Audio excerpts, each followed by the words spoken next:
আপনি যদি আজ রাতের আকাশের দিকে তাকান তাহলে হয়তো সবকিছুই শান্ত মনে হবে। তারাগুলো স্থির, মহাবিশ্ব যেন নিস্তব্ধ। কিন্তু এই নীরবতার আড়ালেই এমন কিছু ঘটছে যা মানুষের কল্পনাকেও হার মানায়। ভাবুন, মহাবিশ্বের এক প্রান্তে মুখোমুখি এগিয়ে আসছে দুটো ব্ল্যাক হোল। এমন দুটো বস্তু যাদের মহাকর্ষীয় শক্তি এতটাই ভয়ঙ্কর যে আলো পর্যন্ত সেখান থেকে পালাতে পারে না। তাদের ভর আমাদের সূর্যের চেয়ে কয়েক ডজন, কয়েকশো, এমনকি কয়েক কোটি গুণ বেশি। তারা একে অপরকে কেন্দ্র করে ঘুরছে, আর প্রতি সেকেন্ডে তাদের গতি বাড়ছেই। শেষ মুহূর্তে তারা আলোর গতির প্রায় অর্ধেক বেগে ছুটে আসে। তারপরেই ঘটে এমন এক সংঘর্ষ যা শক্তির কয়েক মুহূর্তের জন্য সমগ্র দৃশ্যমান মহাবিশ্বের সব নক্ষত্রের সম্মিলিত আলোকশক্তিকেই ছাড়িয়ে যেতে পারে। কিন্তু সবচেয়ে আশ্চর্যের বিষয় হলো, এই ভয়ঙ্কর ঘটনার সময় কোনো আগুন জ্বলে না, কোনো বিস্ফোরণের শব্দও হয় না, এমনকি আলোও দেখা যায় না। তাহলে এত শক্তি কোথায় যায়? আসলে কি ঘটে সেই মুহূর্তে? দুটো ব্ল্যাক হোল কি একে অপরের ধ্বংস হয়ে যায়, নাকি তারা মিলে আরো ভয়ঙ্কর এক নতুন দানবে পরিণত হয়? সেই সংঘর্ষ কি পুরো মহাবিশ্বকে কাঁপিয়ে দেয়? আর যদি এমন একটা ঘটনা আমাদের পৃথিবীর কাছাকাছি ঘটতো, তাহলে কি মানব সভ্যতার অস্তিত্ব টিকে থাকতো? আরও অবাক করার মতো বিষয় হলো, বিজ্ঞানীরা একসময় মনে করতেন এমন সংঘর্ষের প্রমাণ পাওয়া প্রায় অসম্ভব, কারণ ব্ল্যাক হোল তো আলোই ছাড়ে না। তবুও 2015 সালে পৃথিবীর বিজ্ঞানীরা প্রথমবারের মতোই মহাজাগতিক সংঘর্ষের কম্পন শনাক্ত করেন। অর্থাৎ আমরা আলো দিয়ে নয়, বরং স্থান ও সময় নিজস্ব তরঙ্গ শুনে জেনেছিলাম যে কোটি কোটি আলোকবর্ষ দূরে দুটো ব্ল্যাক হোল এক হয়ে গেছে। কিন্তু তারা কিভাবে একে অপরের কাছে আসে? সংঘর্ষের শেষ কয়েক সেকেন্ডে ঠিক কী ঘটে? আইনস্টাইনের 100 বছরের পুরনো ভবিষ্যৎবাণী কিভাবে সত্য প্রমাণিত হয়? আর এই একটিমাত্র ঘটনার মাধ্যমে আমরা মহাবিশ্ব সম্পর্কে এখন কি জানতে পেরেছি, যা আগে কখনো জানা সম্ভব ছিল না? আজকের ভিডিওতে আমরা ধাপে ধাপে দেখব দুটো ব্ল্যাক হোলের সংঘর্ষের প্রতিটি মুহূর্ত, তাদের প্রথম সাক্ষাৎ থেকে শুরু করে শেষ মিলন, স্থানকালের কম্পন এবং সেই রহস্য যা হয়তো একদিন আমাদের পুরো মহাবিশ্বকে নতুনভাবে বুঝতে সাহায্য করবে। ব্ল্যাক হোলকে অনেকেই একটা গর্ত মনে করেন, কিন্তু বাস্তবে এটা কোনো গর্ত নয়। এটা এমন একটা অঞ্চল যার চারপাশে একটা অদৃশ্য সীমারেখা রয়েছে। এই সীমারেখাকে বলা হয় ইভেন্ট হরাইজন। ইভেন্ট হরাইজনের ভেতরে প্রবেশ করার পর আর কিছুই ফিরে আসতে পারে না, না কোনো বস্তু, না আলো, না তথ্য। বাইরে থেকে আপনি কখনোই দেখতে পারবেন না ভেতরে কী ঘটছে। এটা ব্ল্যাক হোলের পয়েন্ট অফ নো রিটার্ন। একসময় সীমা অতিক্রম করলে আর ফিরে আসার কোনো পথ নেই।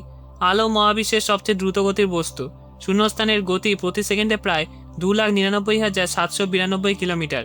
পৃথিবীর মাধ্যাকর্ষণ থেকে বের হতে কোনো বস্তুর প্রয়োজন হয় প্রায় 11.2 কিলোমিটার প্রতি সেকেন্ডে। একে বলে এসকেপ ভেলোসিটি। কিন্তু ব্ল্যাক হোলের ক্ষেত্রে এই এসকেপ ভেলোসিটি আলোর গতিকেও ছাড়িয়ে যায়। যেহেতু মহাবিশ্বে আলোর চেয়ে দ্রুত কিছু চলতে পারে না, তাই আলো ব্ল্যাক হোল থেকে বের হতে পারে না। তাই ব্ল্যাক হোলকে আমরা সরাসরি দেখতে পাই না। আমরা কেবল এর আশেপাশে গ্যাস, ধূলিকণা, এক্স-রে বিকিরণ এবং এর মাধ্যাকর্ষণের প্রভাব দেখে এর অস্তিত্ব শনাক্ত করি। ব্ল্যাক হোল কি এটা জানতে হলে এই ভিডিওটা দেখুন। এখানে আমি সব বিস্তারিতভাবে বলেছি, লিঙ্ক ডেসক্রিপশনে আছে। প্রশ্ন হলো, দুটো ব্ল্যাক হোল একে অপরের কাছে কিভাবে আসবে যে তারা ধাক্কা খাবে? অনেকভাবে তারা কাছাকাছি আসতে পারে। প্রথম হলো, মহাকাশে অনেক নক্ষত্র একা জন্মায় না। দুটো বিশাল নক্ষত্র একই গ্যাস মেঘ থেকে একসঙ্গে জন্ম নিয়ে পরস্পরকে কেন্দ্র করে ঘুরতে পারে। এটা বাইনারি স্টার সিস্টেম। সময়ের সঙ্গে সঙ্গে উভয় নক্ষত্রই নিউক্লিয়ার জ্বালানি শেষ করে। প্রথমটিকে সুপারনোভা বিস্ফোরণের মাধ্যমে ব্ল্যাক হোলে পরিণত করে, পরে দ্বিতীয়টিকে একই ভাগ্য বরণ করে। যদি বিস্ফোরণের সময় সিস্টেমটি সম্পূর্ণ ভেঙে না যায়, তাহলে দুটো ব্ল্যাক হোল এখনও একে অপরের মাধ্যাকর্ষণের মাধ্যমে আবদ্ধ অবস্থায় প্রদক্ষিণ করতে পারে। এরপর শুরু হয় কোটি কোটি বছরের ধীর নৃত্য, যা মহাবিশ্বে গ্যালাক্সির সংঘর্ষ খুবই সাধারণ ঘটনা। যখন দুটো বড় গ্যালাক্সি ধীরে ধীরে একে অপরের দিকে আসে, তখন প্রথমে তাদের তারাগুলো সাধারণত একে অপরের সঙ্গে ধাক্কা খায় না, কারণ তাদের মধ্যে দূরত্ব অত্যন্ত বেশি। কিন্তু গ্যালাক্সির বিশাল ভর একে অপরকে বিকৃত করতে শুরু করে। গ্যাস, ধূলিকণা এবং ডার্ক ম্যাটারের মাধ্যাকর্ষণ পুরো ব্যবস্থাকে পরিবর্তন করে। যেহেতু প্রতিটি বড় গ্যালাক্সি কেন্দ্রে একটা করে সুপারম্যাসিভ ব্ল্যাক হোল থাকে, তাই গ্যালাক্সি দুটো একীভূত হতে শুরু করলে এই ব্ল্যাক হোল দুটোই ধীরে ধীরে একে অপরের দিকে এগোতে থাকে। এই প্রক্রিয়াকে ত্বরান্বিত করে ডাইনামিক্যাল ফ্রিকশন। চারপাশের নক্ষত্র ও গ্যাসের মধ্যে মাধ্যাকর্ষণজনিত পারস্পরিক ক্রিয়ার ফলে ব্ল্যাক হোলগুলো শক্তি হারায় এবং কেন্দ্রে নেমে আসে। এই পুরো প্রক্রিয়া শেষ হতে মিলিয়ন থেকে বিলিয়ন বছর পর্যন্ত সময় লাগতে পারে। দুটো ব্ল্যাক হোল কাছাকাছি এলেই সঙ্গে সঙ্গে সংঘর্ষ হয় না, বরং তারা প্রথমে একে অপরকে কেন্দ্র করে কক্ষপথে ঘুরতে থাকে। শুরুতেই কক্ষপথ অনেক বড় হয় এবং একটা পূর্ণ চক্কর সম্পন্ন করতে দিন, মাস, এমনকি বছরেরও বেশি সময় লাগতে পারে। আইনস্টাইনের সাধারণ আপেক্ষিকতা অনুযায়ী ভরযুক্ত বস্তু ত্বরণ নিয়ে চললে তারা গ্র্যাভিটেশনাল ওয়েভ তৈরি করে। দুটো ব্ল্যাক হোল একে অপরকে কেন্দ্র করে ঘোরার সময় প্রতিটি কক্ষপথ এই তরঙ্গের মাধ্যমে সামান্য শক্তি মহাকাশে ছড়িয়ে পড়ে। এই শক্তি হারানোর ফলে তাদের কক্ষপথ ধীরে ধীরে ছোট হতে থাকে। কক্ষপথ এই ছোট হওয়ার সঙ্গে সঙ্গে মাধ্যাকর্ষণ আরও শক্তিশালী হয়, ফলে ব্ল্যাক হোল দুটি আরও দ্রুত ঘুরতে শুরু করে। শেষ পর্যায়ে তারা প্রতি সেকেন্ডে শত শত বার পর্যন্ত একে অপরকে প্রদক্ষিণ করতে পারে। তাদের গতি তখন আলোর গতির উল্লেখযোগ্য অংশে পৌঁছে যায়। 1915 সালে আইনস্টাইন সাধারণ আপেক্ষিকতা প্রকাশ করেন। এবং 1916 সালে তিনি ভবিষ্যৎবাণী করেন যে মহাবিশ্বে যদি বিশাল ভরযুক্ত বস্তু ত্বরণ নিয়ে চলাচল করে তাহলে স্থানকালের গঠনেই ঢেউ তৈরি হবে। এই ঢেউকে বলা হয় গ্র্যাভিটেশনাল ওয়েভ। আমরা সাধারণত মহাকাশকে ফাঁকা স্থান হিসেবে ভাবি, কিন্তু সাধারণ আপেক্ষিকতা অনুযায়ী স্থান এবং সময় আলাদা নয়, তারা মিলে এক চারমাত্রিক কাঠামো তৈরি করে যার নাম স্পেস টাইম। যখন বিশাল ভরযুক্ত বস্তু যেমন দুটো ব্ল্যাক হোল অত্যন্ত দ্রুত একে অপরকে প্রদক্ষিণ করে তখন এই স্থান কাল প্রসারিত ও সংকুচিত হতে থাকে। এই পরিবর্তনে আলোর গতিতে চারদিকে ছড়িয়ে পড়ে। এটা অনেকটা শান্ত জলে একটা পাথর ফেললে যেমন বৃত্তাকার ঢেউ ছড়িয়ে পড়ে, ঠিক তেমনই। পার্থক্য হলো এখানে জল নয়, স্থানকাল নিজেই কেঁপে ওঠে। গ্র্যাভিটেশনাল ওয়েভ পৃথিবীতে পৌঁছানোর সময় এতটাই দুর্বল হয়ে যায় যে এটি 4 কিলোমিটার দীর্ঘ একটা যন্ত্রের দৈর্ঘ্যকে একটা প্রোটনের ব্যাসেরও 1000 ভাগের 1 ভাগ পরিমাণ পরিবর্তন করতে পারে। এত ক্ষুদ্র পরিবর্তন পরিমাপ করা বিংশ শতাব্দীর প্রযুক্তির পক্ষে কার্যত অসম্ভব ছিল। এই কারণেই আইনস্টাইনের ভবিষ্যৎবাণী সত্য হলেও বিজ্ঞানীদের প্রায় 100 বছর অপেক্ষা করতে হয়েছে। অবশেষে 2015 সালের 14 সেপ্টেম্বর যুক্তরাষ্ট্রের লিগো 2 স্টেলার ব্ল্যাক হোলের সংঘর্ষ থেকে উৎপন্ন গ্র্যাভিটেশনাল ওয়েভ প্রথমবার সরাসরি শনাক্ত করে। এই ঐতিহাসিক আবিষ্কার ঘোষণা দেওয়া হয় 2016 সালে এবং এর মাধ্যমে আইনস্টাইনের শতবর্ষ পুরনো ভবিষ্যৎবাণী বাস্তবে প্রমাণিত হয়। দুটো ব্ল্যাক হোলের যত দূরত্ব কমে ততই তাদের কক্ষপথে গতি বাড়তে পারে। শুরুতে হয়তো তারা সেকেন্ডে কয়েক হাজার কিলোমিটার বেগে ঘুরছিল, কিন্তু শেষ মুহূর্তে সেই গতি বেড়ে দাঁড়ায় আলোর গতির প্রায় অর্ধেক, অর্থাৎ প্রায় 1,50,000 কিলোমিটার প্রতি সেকেন্ডে। পৃথিবীতে 1 সেকেন্ডে প্রায় 4 বার প্রদক্ষিণ করার মতো অবিশ্বাস্য গতি। এই সময় তাদের কক্ষপথ এত দ্রুত হয়ে যায় যে 1 সেকেন্ডে কম সময় তারা বহুবার একে অপরকে প্রদক্ষিণ করতে পারে। প্রতিটি চক্করের সঙ্গে সঙ্গে তারা আরও বেশি শক্তি হারায়, কারণ তারা মহাকাশে গ্র্যাভিটেশনাল ওয়েভ ছড়িয়ে দিচ্ছে। এই শক্তি হারানোর কারণেই তাদের কক্ষপথ ছোট হতে থাকে এবং সংঘর্ষ অনিবার্য হয়ে ওঠে। এখন শুধু দুটো ব্ল্যাক হোল নয়, তাদের চারপাশে স্পেস টাইম নিজেই যেন ভেঙে পড়তে শুরু করে। আইনস্টাইনের সাধারণ আপেক্ষিকতার তথ্য অনুযায়ী ভর যত বেশি হবে স্থান ও সময় তত বেশি ভাঙবে, কিন্তু এখানে ভর এত বিশাল যে স্থানকালের বক্রতা অকল্পনীয় মাত্রায় পৌঁছে যায়। মনে হয় যেন মহাবিশ্বের কাপড়কে দুই দিক থেকে টেনে মুচড়ে দিচ্ছে। এই মুহূর্তে মহাকাশের শক্তি এমন পর্যায়ে পৌঁছে যায় যা মানুষের কল্পনারও বাইরে। যদি কোনোভাবেই বস্তু এই অঞ্চলের কাছাকাছি চলে আসে তবে তার উপর কাজ করা জোয়ার ভাটার বল এত প্রবল হবে যে সেটা মুহূর্তের মধ্যে ছিন্নভিন্ন হয়ে যাবে।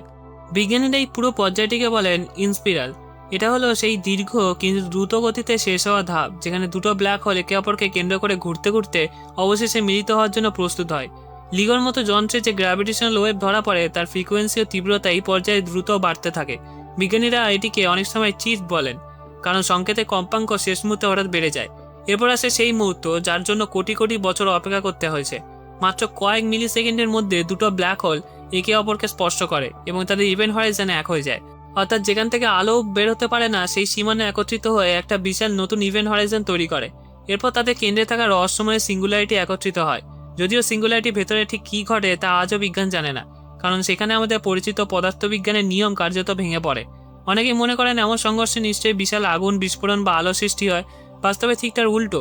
যদি আশেপাশে গ্যাস বা ধূলিকণা না থাকে তবে এই সংঘর্ষে কোনো আগুন নেই, কোনো বিস্ফোরণ নেই, কোনো আলোর ঝলক নেই, এমনকি কোনো শব্দও নেই, কারণ শব্দ ছড়ানোর জন্য মাধ্যম দরকার আর মহাকাশ প্রায় সম্পূর্ণ শূন্য। কিন্তু নীরব মানে শান্ত নয়। এই কয়েক মিলি সেকেন্ডে এত বিপুল শক্তি মুক্তি পায় যে পুরো মহাবিশ্বে স্থান কাল বিশাল ঢেউয়ের মতো কেঁপে ওঠে। এই ঢেউকে বলা হয় গ্র্যাভিটেশনাল ওয়েভ। সবচেয়ে আশ্চর্যের বিষয়, 1 সেকেন্ডের কম সময় সূর্যের কয়েক গুণ ভর সরাসরি শক্তিতে রূপান্তরিত হতে পারে। উদাহরণস্বরূপ 2015 সালে শনাক্ত হওয়া প্রথম সংঘর্ষে প্রায় 3টি সূর্যের সমান ভর সম্পূর্ণভাবে শক্তিতে পরিণত হয়েছিল। এটা আইনস্টাইনের বিখ্যাত সমীকরণ E=mc² এর বাস্তব উদাহরণ। এই শক্তি আলো হিসেবে নয়, বরং মহাবিশ্বে স্থান কালের ঢেউ হিসেবে চারদিকে ছড়িয়ে পড়ে। সংঘর্ষ শেষ হলেও ঘটনা তখনও শেষ হয় না। নতুন তৈরি হওয়া ব্ল্যাক হোল প্রথমে স্থির থাকে না। সংঘর্ষের কারণে এটা প্রচণ্ডভাবে কাঁপতে থাকে। একটা বড় ঘন্টায় আঘাত করলে যেমন সেটা কিছুক্ষণ ধরে কম্পিত হয়, তেমনি নতুন ব্ল্যাক হোলও স্থানকালের ভেতর কম্পন সৃষ্টি করে। এই কম্পনের মাধ্যমে আরও কিছু গ্র্যাভিটেশনাল ওয়েভ নির্গত হয়। সময়ের সঙ্গে সঙ্গে এই কম্পনের শক্তি কমে যায় এবং ব্ল্যাক হোল ধীরে ধীরে স্থিতিশীল অবস্থায় পৌঁছায়। শেষ পর্যন্ত এটা একটা নিখুঁত ঘূর্ণায়মান কার্ভ ব্ল্যাক হোলে পরিণত হয়। এই পর্যায়টির নাম রিং ডাউন। এই ধাপ বিশ্লেষণ করে বিজ্ঞানীরা নতুন ব্ল্যাক হোলের ভর, ঘূর্ণনের গতি এবং আইনস্টাইনের তথ্য সঠিক কিনা তা পরীক্ষা করতে পারেন। 2015 সালের 14 সেপ্টেম্বর মানব সভ্যতা প্রথমবারের মতো সরাসরি গ্র্যাভিটেশনাল ওয়েভ শনাক্ত করে। এই আবিষ্কার করে লিগো, অর্থাৎ লেজার ইনফরমেটর গ্র্যাভিটেশনাল ওয়েভ অবজারভেটরি। লিগোর দুটি বিশাল ডিটেক্টর রয়েছে, একটা যুক্তরাষ্ট্রের লিভিংস্টন লুইজিয়ানাতে এবং অন্যটা হ্যানফোর্ড ওয়াশিংটনে। দুটি কেন্দ্রের ভেতরে প্রায় 3000 কিলোমিটার। একই সংকেত দুটি স্থানে প্রায় একই সময় ধরা পড়েছিল, যা নিশ্চিত করে এটা কোনো স্থানীয় কম্পন নয়, বরং মহাবিশ্ব থেকে আসার প্রকৃত গ্র্যাভিটেশনাল ওয়েভ। লিগর প্রযুক্তি এতটাই সংবেদনশীল যে এটা প্রোটনের ব্যাসেরও 1000 ভাগের 1 ভাগের সমান দৈর্ঘ্যের পরিবর্তন শনাক্ত করতে পারে। অর্থাৎ 4 কিলোমিটার দীর্ঘ লেজার বাহু দৈর্ঘ্য যদি একটা পরমাণুর চেয়ে অনেক কম পরিমাণে পরিবর্তিত হয়, তবু লিগোটা বুঝতে পারে। সবচেয়ে আশ্চর্যের বিষয়, পুরো সংকেতটি স্থায়ী হয়েছিল মাত্র প্রায় 0.2 সেকেন্ড। কিন্তু এই অতি ক্ষুদ্র সংকেতই আইনস্টাইনের প্রায় 100 বছর আগের ভবিষ্যৎবাণীকে সত্য প্রমাণ করে এবং জ্যোতির্বিজ্ঞানের এক নতুন যুগের সূচনা করে। এর জন্য 2017 সালে নোবেল পুরস্কার প্রদান করা হয়। এমন সংঘর্ষ কি পৃথিবী ধ্বংস করতে পারে? বর্তমান বৈজ্ঞানিক ধারণা অনুযায়ী প্রায় নিশ্চিতভাবেই না, কারণ এই ধরনের ব্ল্যাক হোলের সংঘর্ষ সাধারণত পৃথিবী থেকে কোটি বা বিলিয়ন আলোকবর্ষ দূরে ঘটে। এত দীর্ঘপথ অতিক্রম করতে করতে গ্র্যাভিটেশনাল ওয়েভের প্রভাব অত্যন্ত দুর্বল হয়ে যায়। 2015 সালে যে সংকেত পৃথিবীতে পৌঁছেছিল সেটা আমাদের গ্রহকে কোনো ক্ষতিই করেনি। আমরা সেটাকে শনাক্ত করতে পেরেছিলাম শুধুমাত্র লিগোর অবিশ্বাস্য সংবেদনশীল প্রযুক্তির কারণে। অতএব ব্ল্যাক হোলের সংঘর্ষ পৃথিবীর জন্য বাস্তবিক কোনো বিপদের কারণ নয়। আগামী দশকগুলোতে গ্র্যাভিটেশনাল ওয়েভ জ্যোতির্বিজ্ঞান আরও বড় বিপ্লব আনতে পারে। বর্তমানে বিজ্ঞানীরা লিসার ইনফরমেটর স্পেস অ্যান্টেনা নামে মহাকাশ ভিত্তিক একটা বিশাল ডিটেক্টর তৈরির পরিকল্পনা করছেন। পৃথিবীর বাইরে অবস্থান করায় এটি আরও কম ফ্রিকোয়েন্সি গ্র্যাভিটেশনাল ওয়েভ শনাক্ত করতে পারবে, যা পৃথিবীর ডিটেক্টরের পক্ষে সম্ভব নয়। এছাড়া আইনস্টাইন টেলিস্কোপ নামে ইউরোপে একটা পরবর্তী প্রজন্মের ভূগর্ভস্থ ডিটেক্টর নির্মাণের পরিকল্পনা রয়েছে। এটা বর্তমানের যন্ত্রের তুলনায় অনেক বেশি সংবেদনশীল হবে। এই নতুন পর্যবেক্ষণ কেন্দ্রগুলোর মাধ্যমে বিজ্ঞানীরা মহাবিশ্বের একেবারে প্রাচীন যুগে ব্ল্যাক হোলের সংঘর্ষ দেখতে পারবেন, জানতে পারবেন প্রথম গ্যালাক্সিগুলো কিভাবে তৈরি হয়েছিল এবং সুপারম্যাসিভ ব্ল্যাক হোলের জন্ম কিভাবে ঘটেছিল। আজও ব্ল্যাক হোল মহাবিশ্বের অন্যতম বড় ধাঁধা। বিজ্ঞানীরা এখনো জানেন না সিঙ্গুলারিটির ভেতরে আসলে কি রয়েছে। সেখানে কি স্থান ও সময় অস্তিত্ব থাকে, নাকি সব নিয়ম ভেঙে যায়? ব্ল্যাক হোল কি অসীম সংখ্যক একে অপরের সঙ্গে মিলিত হতে পারে? এর কোনো চূড়ান্ত সীমা আছে কি? মহাবিশ্বে একেবারে শুরুতে কি প্রাইমোরিয়াল ব্ল্যাক হোল তৈরি হয়েছিল, যেগুলো হয়তো ডার্ক ম্যাটারের সঙ্গে সম্পর্কিত? কোনো তথ্য যদি ব্ল্যাক হোলে প্রবেশ করে, সেটা কি চিরতরে হারিয়ে যায়, নাকি কোনোভাবে সংরক্ষিত থাকে? এই প্রশ্ন ব্ল্যাক হোল ইনফরমেশন প্যারাডক্স নামে পরিচিত। সবচেয়ে গুরুত্বপূর্ণ প্রশ্ন, ব্ল্যাক হোল কি আমাদের কোয়ান্টাম মেকানিক্স এবং সাধারণ আপেক্ষিকতাকে একত্রিত করে একটা পূর্ণাঙ্গ কোয়ান্টাম গ্র্যাভিটির তথ্য আবিষ্কার করতে সাহায্য করবে? এই প্রশ্নগুলোর উত্তর এখনো অজানা। আর ঠিক সেই কারণেই ব্ল্যাক হোল নিয়ে গবেষণা আজও আধুনিক বিজ্ঞানের সবচেয়ে রোমাঞ্চকর ক্ষেত্রগুলোর একটা। এই ভিডিওটা যদি ভালো লাগে তাহলে এই ভিডিওগুলো দেখুন। চ্যানেলটা অবশ্যই সাবস্ক্রাইব করবেন। আশা করি ভালো লাগবে। ধন্যবাদ।